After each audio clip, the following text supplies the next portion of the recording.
여러분 안녕하세요. 이번 시간은 우리 2학기 국어 2단원 지식이나 경험을 활용하여 경험을 활용해요. 여기 2단원의 두 번째 시간이고요.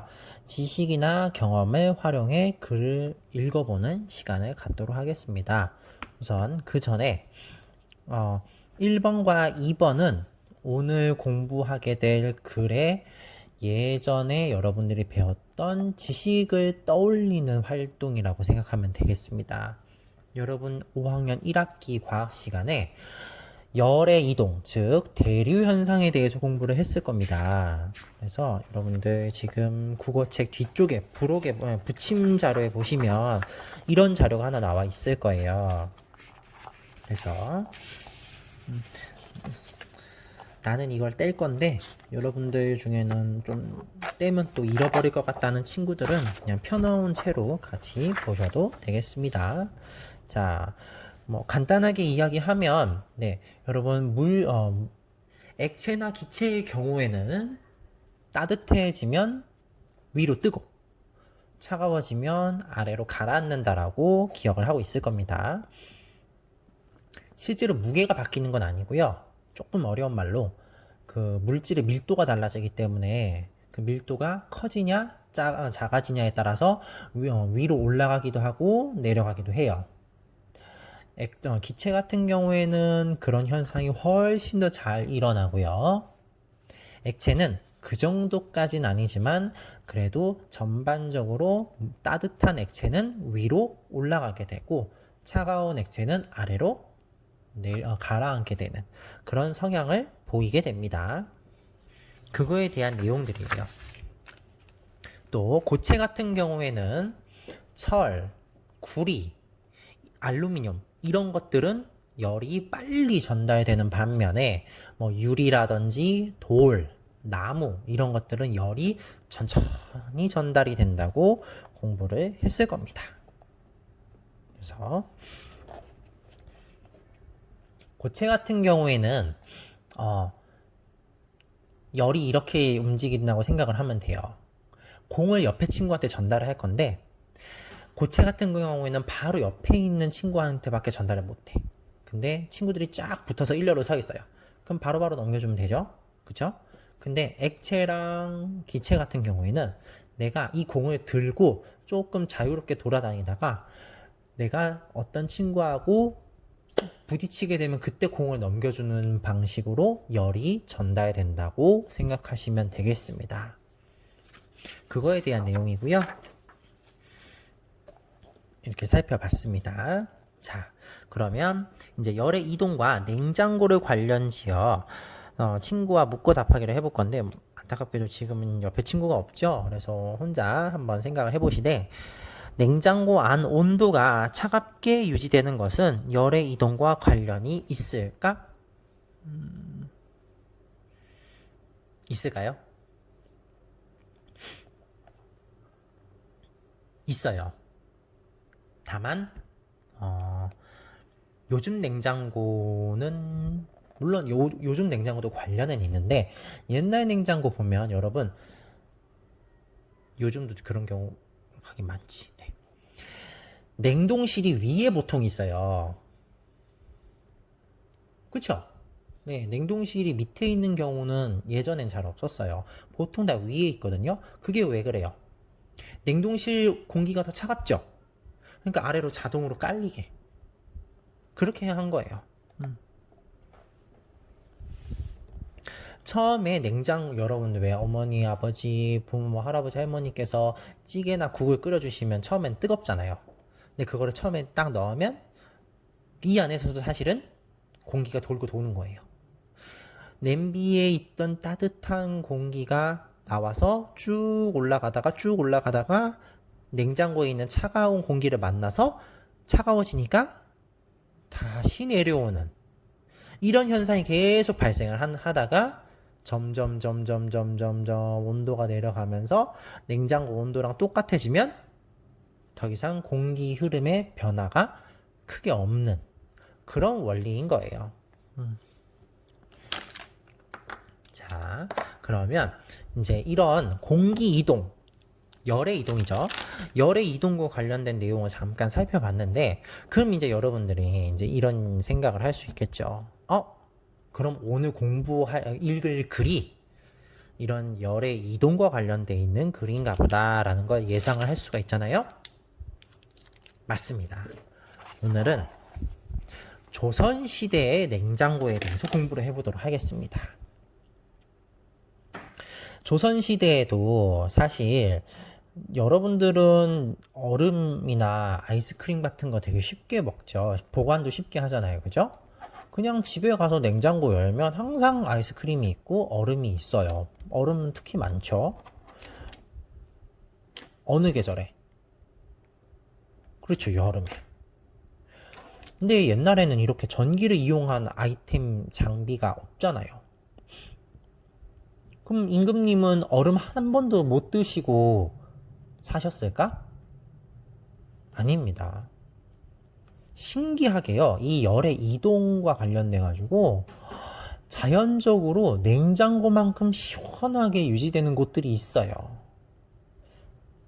옛날 시대의 냉장고라고 보면 되겠죠. 근데 물론 그게 산 가운데 어떤 중턱에 있고 막 이런 경우가 많아서 집에 만들어 놓고 쓸 수는 없지만 거기서 이제 얼음을 가지고 오는 건 가능하잖아요. 그게 바로 석빙고예요.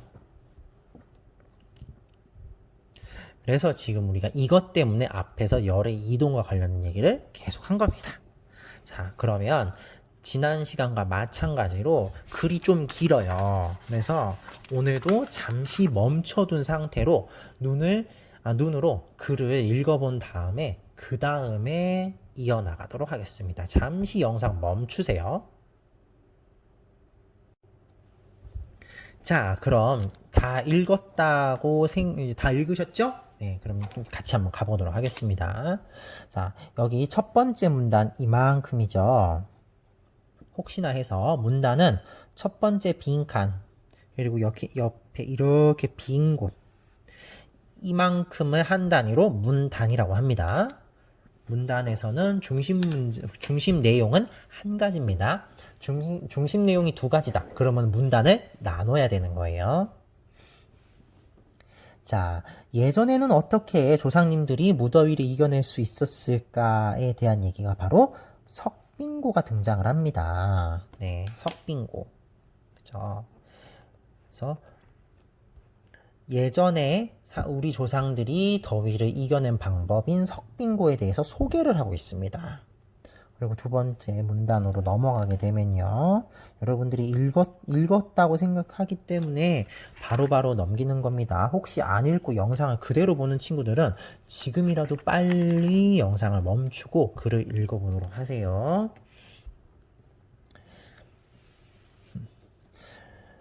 냉장고하고는 다르게 이 빙고는 효과적으로 보관하는 냉동 창고의 역할을 했습니다. 근데 어떻게 생겼어요? 요렇게 생겼어요. 네. 우리가 생각하는 냉장고하고 모양이 많이 다르죠. 무슨 동굴처럼 생겼는데 실제로 어디 관광 명소, 지금은 못 가지만 관광 명소 중에 석빙고가 있는 곳이 꽤 됩니다. 그래서 여기에서 시원하면 얼마나 시원하겠어 하고 들어가면요, 추울 정도로 시원해요. 그래서 여기 안에 들어가면 고드름도 막 열려 있고요. 봄, 여름, 가을, 겨울 할 거 없이 언제나 찬 공기가 가득합니다. 여기. 그래서 신라 시대에는 심지어요, 빙고전이라는 기관도 있었대요. 신라 시대에. 그 정도로 집중 관리를 한 거야. 근데 사실 일반 백성들이 이런 거 이용하기 쉬웠을까요?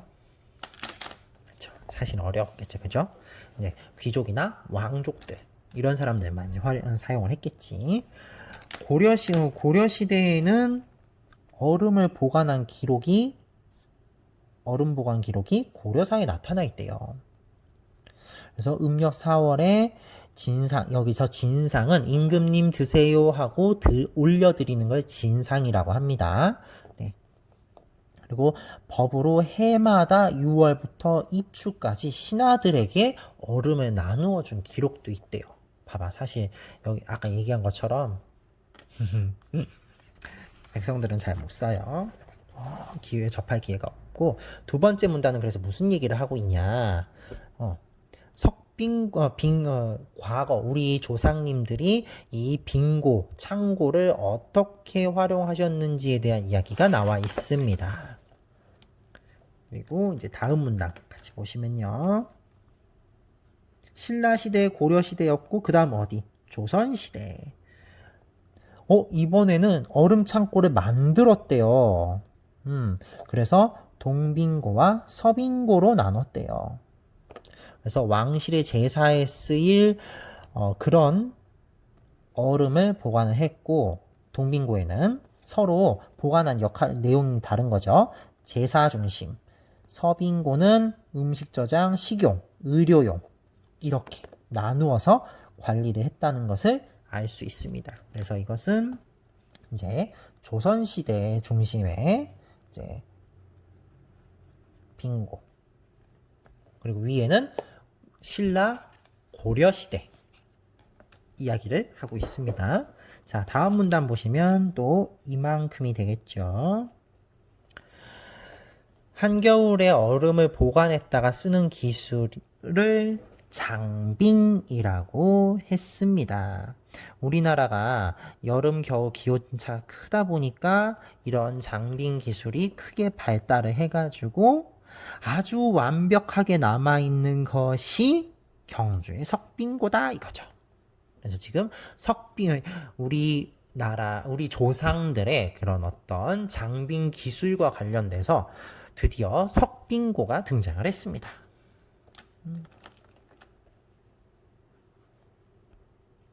자, 보물 제66호인 경주 석빙고 언제 만들어졌대요? 1738년.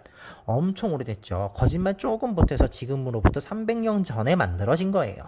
아직까지도 그 역할을 하고 있다고 알고 있습니다. 물론 여기서 뭐 냉동 음식을 보관하는 건 아니지만 들어가 보면 굉장히 춥다고 해요. 아직까지도 그렇게 찬 공기를 유지하고 있다고 합니다.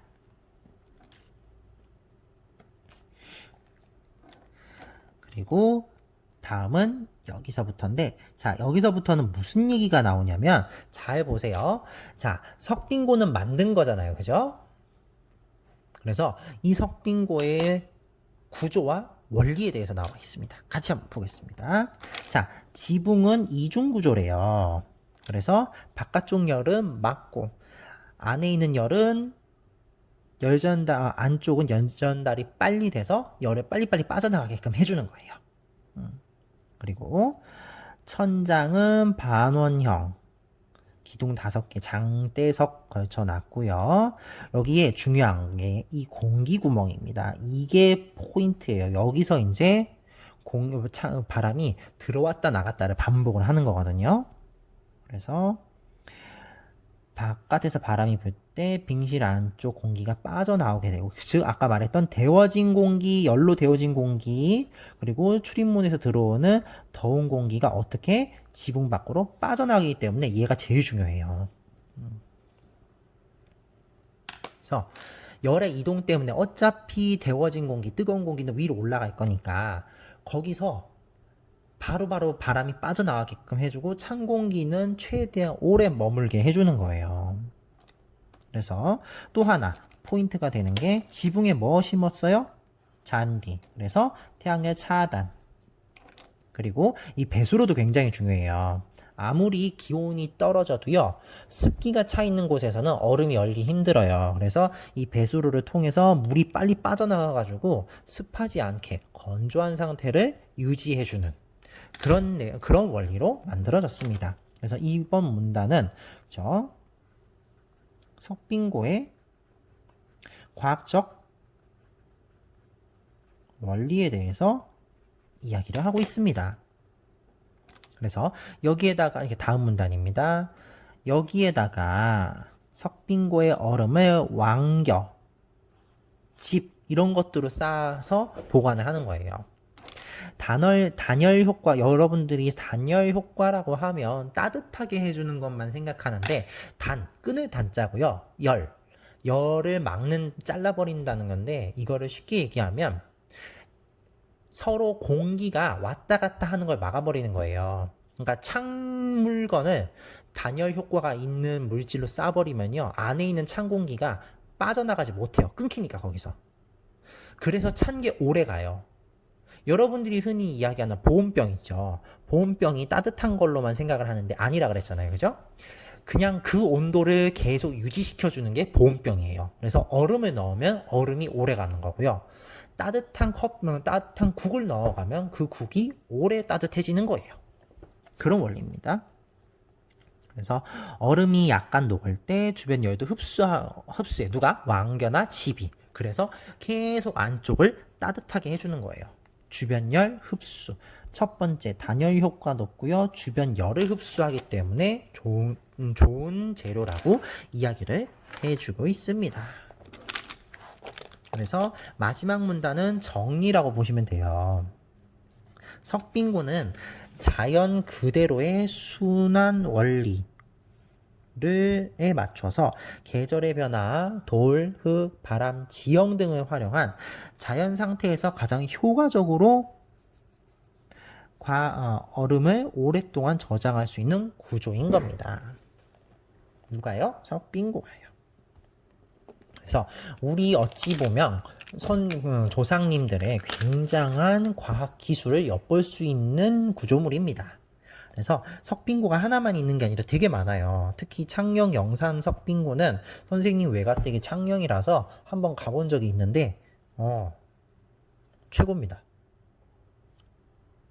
그래서 4번 같이 한번 보시면 냉장고와 빙고의 다른 점 뭐가 있을까요? 그렇죠. 냉장고는 뭘 써요? 그렇죠. 이거 전기를 써요. 전기 사용인데 빙고는요. 어떻게? 위에 나와 있죠? 원리가 뭐예요? 자연 그대로의 순환 원리를 바탕으로 만든 거예요. 전기나 이런 게 드는 게 아니라 자연의 원리를 그대로 이용을 한 거죠. 이게 가장 큰 차이점이라고 보면 돼요. 조선시대의 동빙고와 서빙고의 역할, 아까 우리가 표시를 다 해놨거든요. 여기. 그래서 동빙고에는 왕실 제사용 얼음을 보관을 했어요. 녹색으로 해볼까요? 서빙고는 음식 재료, 그리고 아까 의료용도 있었어요. 근데 하나 더 있었거든요. 뭐였더라? 식용 얼음. 여러분들 왜 임금님도 날 더우니까 막 화채 같은 거 드신단 말이에요. 화채 얼음 띄워봐요. 엄청 시원하죠? 다 그런 거예요. 그래서 경주 석빙고가 과학적이라고 할 수 있는 까닭 3가지. 와, 여기에 진짜 많아요. 과학적 원리 담은 문단 보이죠? 이 중에서 여러분들이 원하는 거 3개를 정리를 해주시면 되겠습니다. 그래서 이번 시간은 이제 전체적으로 이런 글을 특히 설명하는 글인 경우가 많은데, 설명하는 글을 볼 때 내가 예전에 알고 있던 지식을 활용을 해서 글을 어떻게 이해할 것인지를 조금 실제적으로 한번 따라해 본 거예요. 실제로 여러분들이 조선의 냉장고, 석빙고의 과학이라는 글을 읽어보기 전에 5학년 1학기 때 열의 이동에 관한 내용을 정리를 해봤고요. 그리고 거기서 나온 내용이 따뜻한 공기는 위로, 차가운 공기는 아래로, 고체는 어떻게 열을 이동시키고 액체랑 기체는 어떻게 열을 이동시키는지를 싹 살펴본 다음에 글을 봤죠. 그러니까 글이 훨씬 더 잘 이해가 되고, 아 맞아, 이런 원리가 있었지라고 여러분들이 글에 훨씬 더 잘 집중할 수 있었을 겁니다. 그래서 이번에는 실전을 경험해봤다고 생각하시면 되고요. 다음 시간에는 73쪽부터 75쪽까지 이어서 나가도록 하겠습니다.